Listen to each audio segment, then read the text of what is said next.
out of this. There's two kinds of glazes. We have the cone pen and then the underglazes on this side. Okay.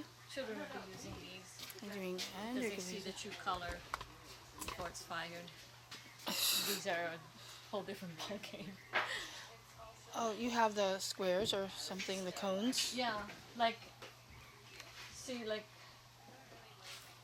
dark green celadon. It's on celadon. Mm-hmm. The glaze is actually gray. Yeah. You know how that goes. So Yeah. we're using underglaze for the kids so that they can see what they're doing. Okay. It's true color. So, and these were donated, and some of the schools ended their art programs, and Yeah. That's So- always the first thing to go, isn't it? these haven't been used since then. So I'm getting them ready for the kids, and we have this to keep it from. What is that? It's gum solution. It keeps it from drying up, What? They had that. and if it's dried up, it kind of gets softened up. I need to get some of that. And then there's one called a suspend aid, which if you get new I think if you get new ones, it keeps it from separating. Instead of this keeps it from getting hard, and suspend aid keeps it from separating. Okay. Because a lot of these, when you go into them, everything's all on the bottom, and you got stuff. Yes. So the suspend aid would keep it from Separating. separating. So you wouldn't have to.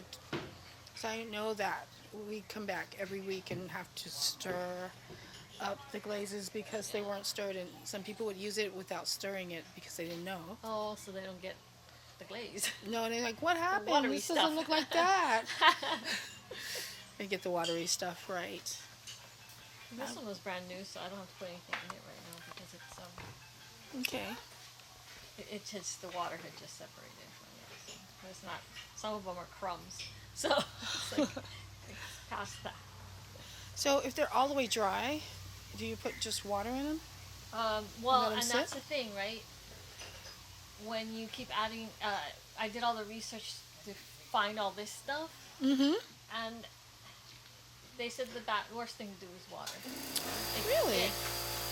It thins it out and will make it dry faster. Oh, It'll- that explains it a lot. I said the Because- more you put, the worse, the faster it'll harden. Okay, because I've done that before when I was working with the pottery place over at the center down in Moana.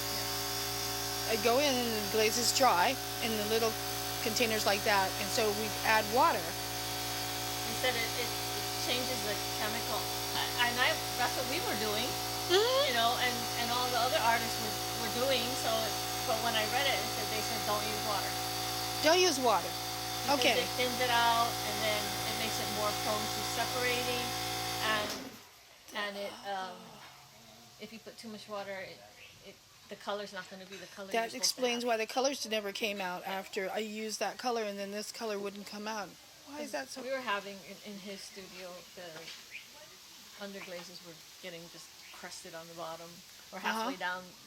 Half a jar is like, Oh, but supposedly this will. You can bring it back with this, oh, good. That's but exactly. it just came in and. I'm You're using gonna all test these old it. donated ones. Like this one, I haven't put anything in it yet because it was just only separated. It wasn't. But if I find one that's hardened, then I'm gonna try it. Okay, this is time consuming. I know that because I've done this before. With water, though, with a lot of different ones, and I take them out to use them and put them in a container, and they dry really fast. Because I was understand going that. into these dialogues with people in chat. I wasn't involved in the chat, but I'm looking at what they're saying, and and then I forgot what website I was on, and they were saying no, not water. Don't use water. Nope. All this time, I never knew. I was wondering why the water didn't work. Maybe it's just...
Yes, I did.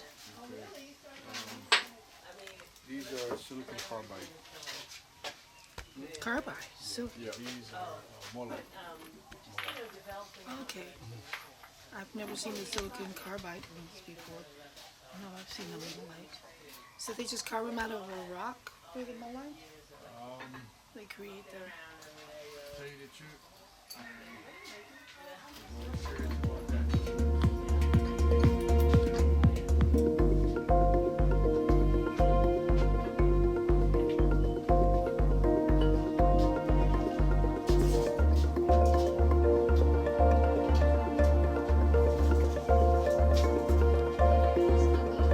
Do I have enough of you putting things in the kiln? Do I have enough of you putting stuff in the kiln? Going on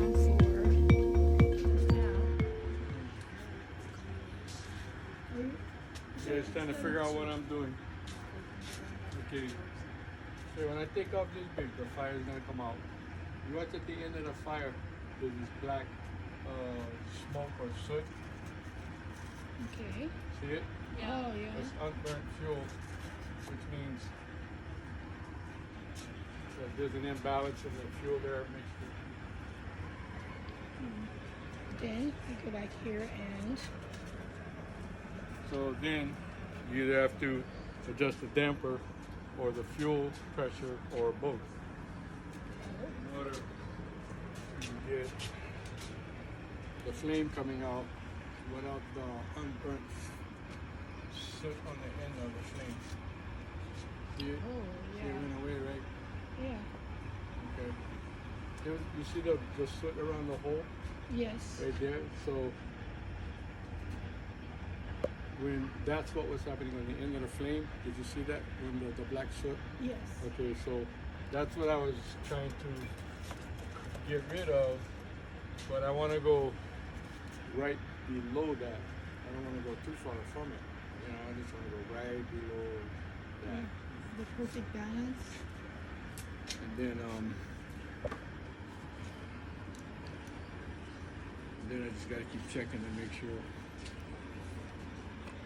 it doesn't accumulate again.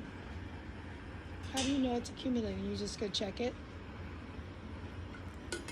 Because the kiln's getting hotter. Uh-huh.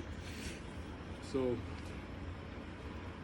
as the kiln gets hotter, it creates like an internal pressure from the heat, right?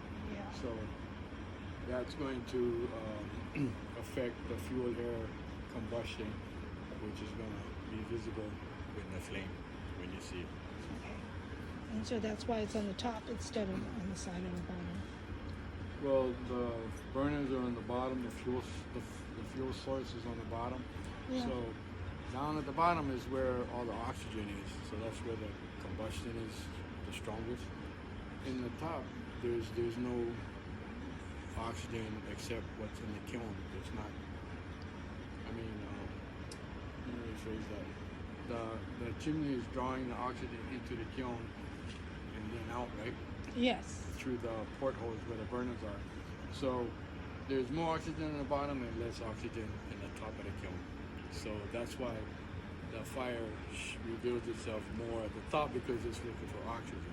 Okay. You know what I mean? So the damper controls that draw from where the burners are in the portholes. The damper creates how much oxygen is drawn into the kiln and then out the chimney with the damper. That's a lot to do, to watch. It's actually you only have two tools, is the damper and the fuel. You know, then it's a balancing act. Yeah. And then sometimes you have to allow time to be a factor. You know, sometimes you just gotta wait. And instead of expecting this to happen when you do this.